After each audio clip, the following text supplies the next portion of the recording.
S'il existait une ceinture de champion du monde de la bêtise, la concurrence serait rude. Propos antisémites et homophobes de Bryce Mitchell, saillie islamophobe de Sean Strickland, l'UFC, organisation reine du MMA, vit un début d'année sombre. Mais pour ces deux combattants, pas de sanctions.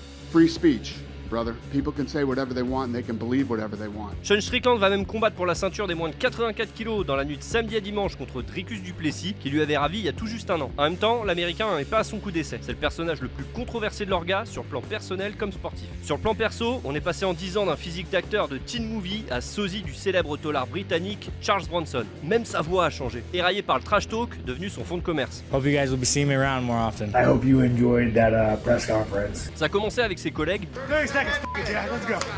I'll give you a chance to win. Just go hard. Come on, Jack! Come on, Jack! Puis ça s'est étendu à la politique, l'éducation, la religion, les préférences sexuelles. Chaque prise de parole et la cellule communication de l'UFC se retrouve en PLS. Toujours plus loin,